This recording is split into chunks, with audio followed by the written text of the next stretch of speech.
Hello, everyone. It's Wednesday, December the 30th, the year 2020, and it's the second to the last day of the worst year for human freedoms in my lifetime. We have lost more freedoms this year than any other year of my life. And regardless what you think of Donald Trump, I got friends who love him and I got friends who hate him. Do not merge your support and your faith in God with your faith and support in Donald Trump, right? They're not the same. But I will say this, that any false flag you can think of that you already know about, 9/11, Oklahoma City, Handy Sook, the birth certificate being a absolute forgery, the Boston bombing, right?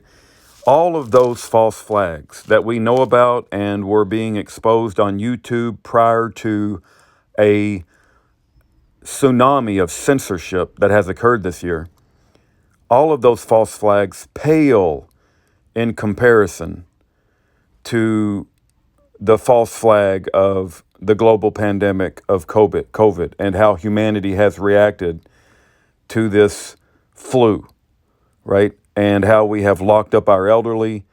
We're moving to the point of forced vaccines, mandatory testing to keep your job, social distancing, contact tracing. I mean, all of the reaction to that.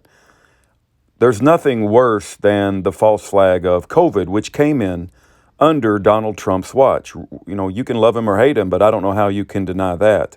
He's the one who gave Fauci the platform to promote all this sickening crap and throw humanity into a feedback loop of death. Now, I do want to say some other things about the censorship. We all know that it skyrocketed this year. The enemy, cannot win without censorship. So you simply can't share your opinions, make videos, upload it to popular social media. There is an avalanche of alternative media coming out other than Facebook and YouTube. And I pray they are successful so we can have another platform to talk about the truth and to share ideas. Also, I want to talk about, I expect the death rates to increase unless we have a divine intervention of God. The reason I do expect the death rates to increase is not because of the lethality of the virus. It's because everybody's wearing a mask. They're oxygen deprived. Their carbon dioxide levels are going through the roof. And we have a friend who did a video, and I would love to point you to it if you want to see it, where he uses a $260 carbon dioxide tester, and he puts it inside the mask as he's breathing. And carbon dioxide levels skyrocket over 10,000 parts per million. Well, you get headaches and agitation and irritation at 2,000 parts per million. A good sunny day outside is only like 450 or 430 parts per million. And you get near death at 40,000 parts per million. And anyway, he absolutely proves that wearing masks is incredibly unhealthy because you're breathing your own carbon dioxide. Also, the vaccines are unhealthy. And so you're going to see people die of the vaccines. So masks and vaccines are going to cause more people to die. And for the people that buy into the government narrative, we're going to have a new strain of a more lethal virus and death rates will go up. And so they're going to recommend more masks and more vaccines. Do you see not this feedback loop of death that's occurring right before our very eyes? Spain has already created a registry of those who refuse the vaccine. And if you guys can't see the writing on the wall with the China Good Citizen program, it's coming unless we have a divine intervention of God. This Good Citizen program that's already implemented in China does facial recognition and will identify when you have jaywalked. It will demote your social credit score. When your social credit score has gotten to a low enough amount, you will have to pay extra to get on the bus. And if you continue to jaywalk or buy, it also monitors all your purchase decisions. And if you buy the good kind of diapers for your children, you can increase your score. But if you buy the bad kind of diapers, you will decrease your score, and eventually you won't be able to get a bus pass. You won't be able to travel on an airplane. If you donate blood, you get And points. if you donate blood, they'll increase your social credit score. If you donate to their charity, If you donate to the charity of their choosing, you can increase your social credit score. And when they interview people in China and they put them on camera, what do you think of the Good Citizen program? The overwhelming majority say this is good. We like it because we want China to improve the morals of our people. What do you think they're going to say when they put them on camera? And if they give a negative answer, their social credit score will be demoted, decreased, right? They're going to say it's good. They're not going to have the bravery to come out against it once it's already implemented, and they realize that not only will it affect them personally, but if they can't go pick up their kids from school, or they can't go visit their grandparents or visit their parents, they're not going to risk it decreasing their social credit score.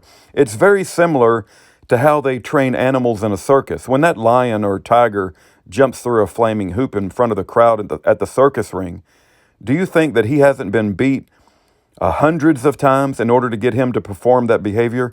That's what they want to do to humanity.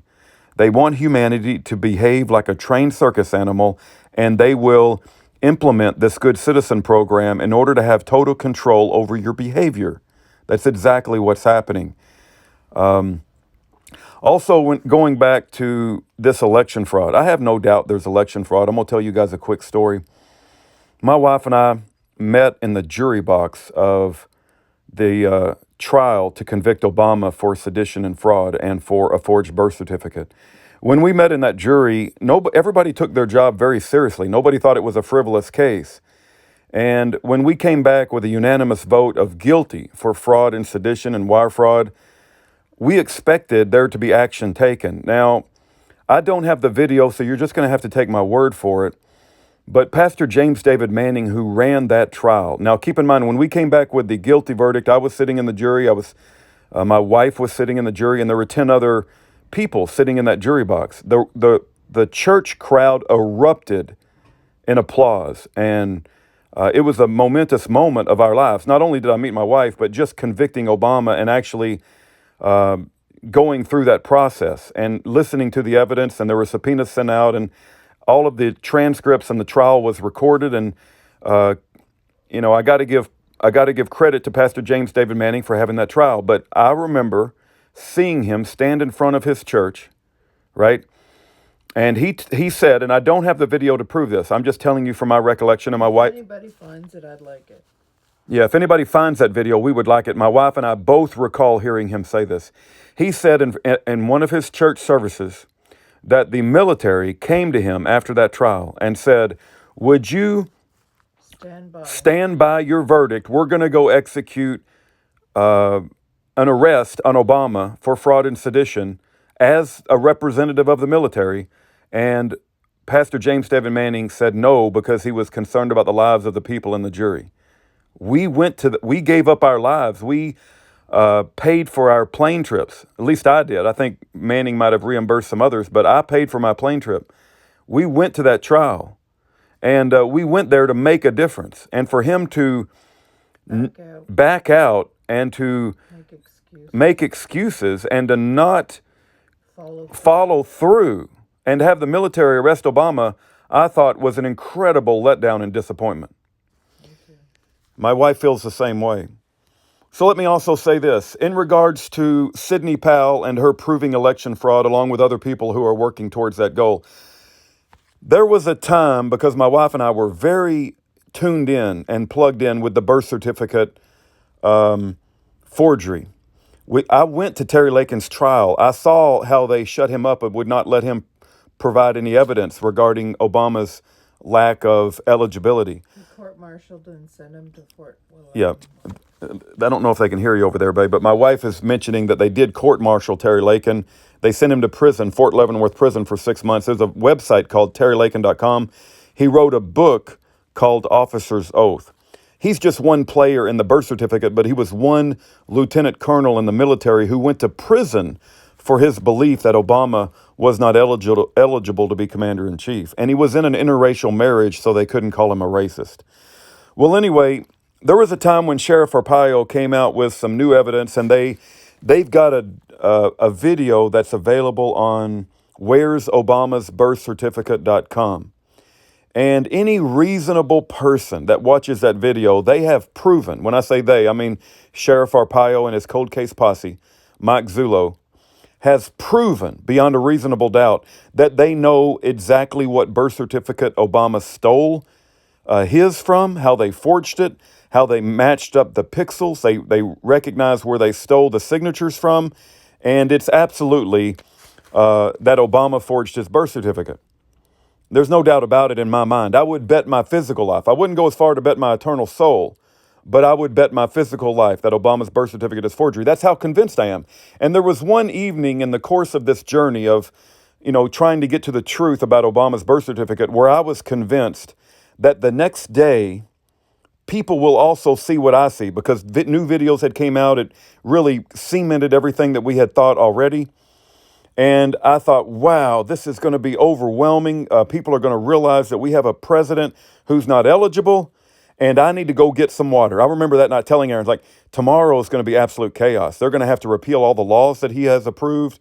They're going to have to repeal every presidential action. They're going to have to deal with this issue, right? And so I ran up to the grocery store and I bought all the water and preparation food. And I thought tomorrow everybody's going to know. It's going to be on CNN and Fox News and Drudge Report. And there's no way they can deny it now. Well, tomorrow came and I was prepared for the apocalypse with all my water and rice and beans. And I felt like a fool. Nobody did anything. The articles and the videos were still out there, but nobody did anything. Nobody reacted. You never saw it on Fox News. You never saw it on CNN. Drudge Report put it up for like maybe 3 hours and then took it down. There was no follow through by the masses, is what I'm saying. And because there was no follow through, Sheriff Arpaio never recanted his findings. Mike Zullo never recanted. Terry Lakin has never recanted what he did when he went to prison, right? So they still stuck by their words and stuck by the evidence, but the world never followed through. Right? That's one example of a false flag where, you know the truth, okay? You may know the truth about election fraud. Sidney Powell may have proved it. They may have evidence. But if there's no follow through, what does it matter? Richard Gage has been proving on Architects and Engineers for 9/11 Truth for years that those buildings didn't fall from a fire. He has scientific evidence, video after video of major people with architectural degrees proving that World Trade Center 7 and those two Twin Towers didn't fall from a fire. And yet Richard Gage has proven it, but no action is ever taken. There's been videos on Oklahoma City. There's been videos on Handy Sook. There's been videos on Boston bombing. Masks. There's been videos on the unhealthiness of masks. But people, yesterday I was I was having a meeting with somebody in a parking lot. No way we're going to go into the store because we're not putting on our mask. And we're watching all the people as sheep put on their mask, walk up to the door. And one guy got out. He's a big burly guy, man. He's my typical Texan, right? It's like, this is my Texan brother. He had two masks on. Everything's bigger in Texas, right? The guy had a double mask on, double ear loops on each side of his head. Insanity. He's making it double hard for himself to get good oxygen. So what I'm saying is, you may know the truth and you may think that the world is going to react, but I'm a little bit of a pessimist in this area because I've seen evidence come out that proves something, that you know what you know, and you just know that this whole thing is a fraud, and yet nobody does anything. So I would say Sidney Powell and her team of election fraud investigators is to the election fraud issue as Richard Gage is to 9/11, as Sheriff Arpaio is to the birth certificate, as WH is to Sandy Hook. And don't let me get into that issue. Let me say this too. We don't know what's him. Yeah, we don't know it was him, but let me say this in general. And this isn't about anybody specifically. It's not. And don't go twisting my words and say that it is about anybody, because it's not. But what I have noticed in a general sense is that when somebody becomes famous and popular in promoting the truth about any one particular issue, and they become nationally famous, from their perspective, they want the FBI to back them up. They want the mainstream news to back them up, and they want to rise on the popularity of becoming famous in this world for the hard work that they have done in exposing the truth and not compromising with the devil. But what they have found happens that they don't get the backing of the FBI or any law enforcement establishment organizations. What they do is they get the backing of a bunch of misfits and ragtag team of Christians who's been beat up, and usually we're considered we have mental problems, and we usually aren't rich. We're living paycheck to paycheck and depending upon God for our well-being. And so we'll enter the tent with them and we'll say, "We support you. Thank you for having the courage to speak the truth and to investigate the truth and to not compromise with the devil and his lies." But when this important you know what? I will give you a specific example. Trump. Do you know Trump was at one time the leader of the birthers? When have you heard the last time he's talked about the birth certificate issue? All my rowdy birther friends, every single one of them, said, "Wait till Trump gets in office and he'll expose Obama's birth certificate." Well, we are nearly at the end of 4 years of Donald Trump, and he has not exposed Obama's birth certificate. So all my rowdy birther friends are incredibly wrong about that. And let me say this too, for all you folks who follow Q and you have bought into hopium and you think America's about to turn back to righteousness and we're just around the corner, it's all going to be exposed and we're going to fix the court systems and Donald Trump's going to get another 4 years. Is Donald Trump going to get another 4 years? I have no clue. I have no idea. I don't claim to know. But I'll say this, for all these false prophets, if they claim something, if you hear them say something like Donald Trump will be president 100% for another 4 years, and then if that ends up not happening, my request to you is to hold those people accountable. Don't forget what they said. Don't forget that they sold you false hope in the hopes that you'll donate to their cause, and they got rich off giving you good news and hopium, right? Don't forget the lies they told you, that they tickled your ears in order to tell you what you wanted to hear, right? So they could get your donations, and then it doesn't come to pass, and some excuse is brought up, right? Don't buy into the hopium and give people donations just because they tell you what you want to hear.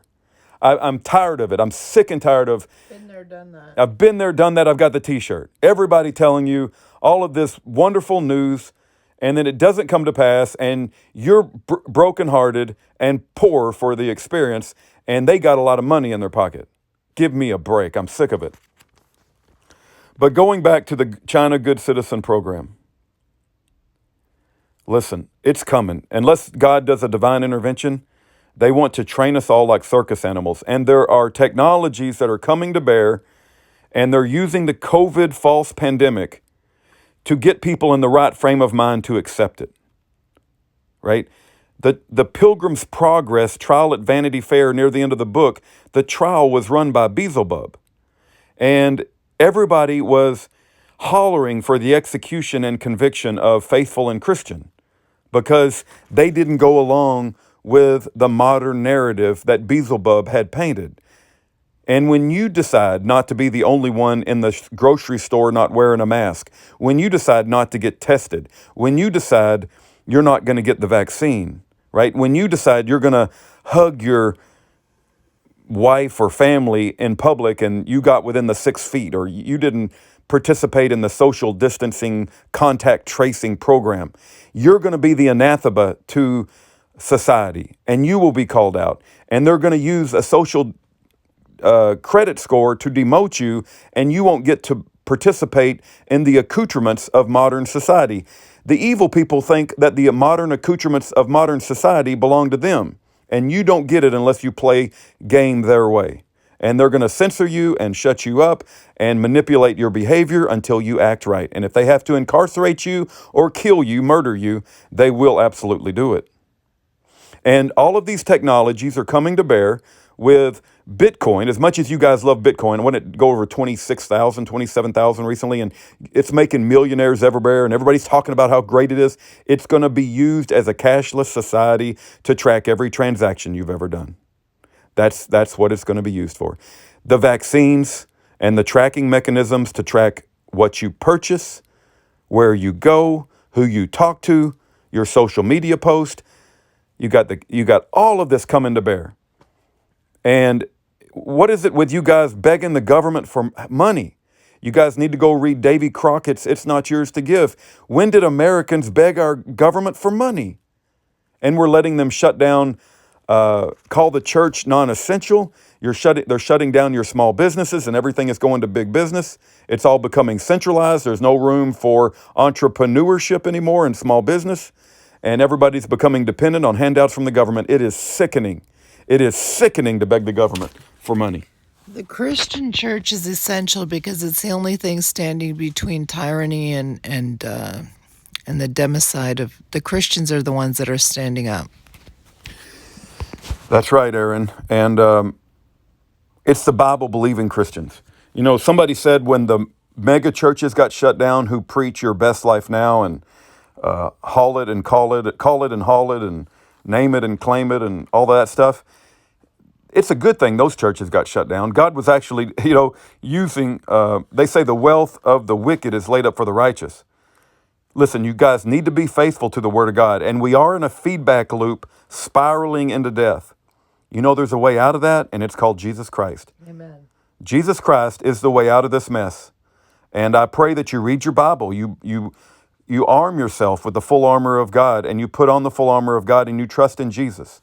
I have no idea what's going to happen in the next few days, obviously something big, but I'm not very optimistic that, things are going to turn around because Q said so. I'm tired of anonymous people who don't put their names and reputations and aren't held responsible for their BS false prophet lies. I'm tired of people making money off hopium. I already know where my hope lies, and I go to bed with a blessed assurance in the Lord Jesus Christ, who gives me a confidence and assurance that doesn't come from this world, and you can have that too. You don't need to rely upon false prophets and men. You can rely upon the God who breathed your life into existence. That's what you can do. Thank you for letting me vent a little bit the second to the last day before the end of the year, get some thoughts out on public media. My wife and I are going to be doing a year of Jubilee update probably tomorrow night. And we just wouldn't have time to cover all this in the detail that it's warranted. So I wanted to make a special video for this. Thank you guys. Don't forget about the prisoners, yearofjubilee.com. I hate the FBI.com. Jubilee is spelled with one E, just like it's spelled in the King James Bible. Don't forget to continue to write to the prisoners. They're locked up day after day. I want to encourage that over and over again. Anything else, Aaron? God bless you guys. Have a good day. Bye-bye.